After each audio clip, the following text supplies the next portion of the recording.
62 годишен маж од Титово починал од компликации предизвикани од грип, соопшти Институтот за јавно здравје. Од клиничката болница во Титово информира дека станувало збор за обезен пациент со дијабетес, кој не бил вакциниран против сезонски грип.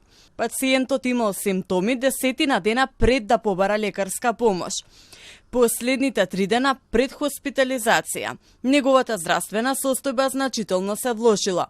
При приемот во болницата имал ниска сатурација, поради што бил хоспитализиран и ставен на кислородна поддршка и соодветна терапија. И покрај лекарската грижа, состојбата не се подобрила и пациентот починал. Пациентот имал кашлица уште 10 дена пред прегледот. Последните 3 дена состојбата му се влошила. При приемот имаше ниска сатурација и беше задржан на болничко лекување со кислородна поддршка и терапија.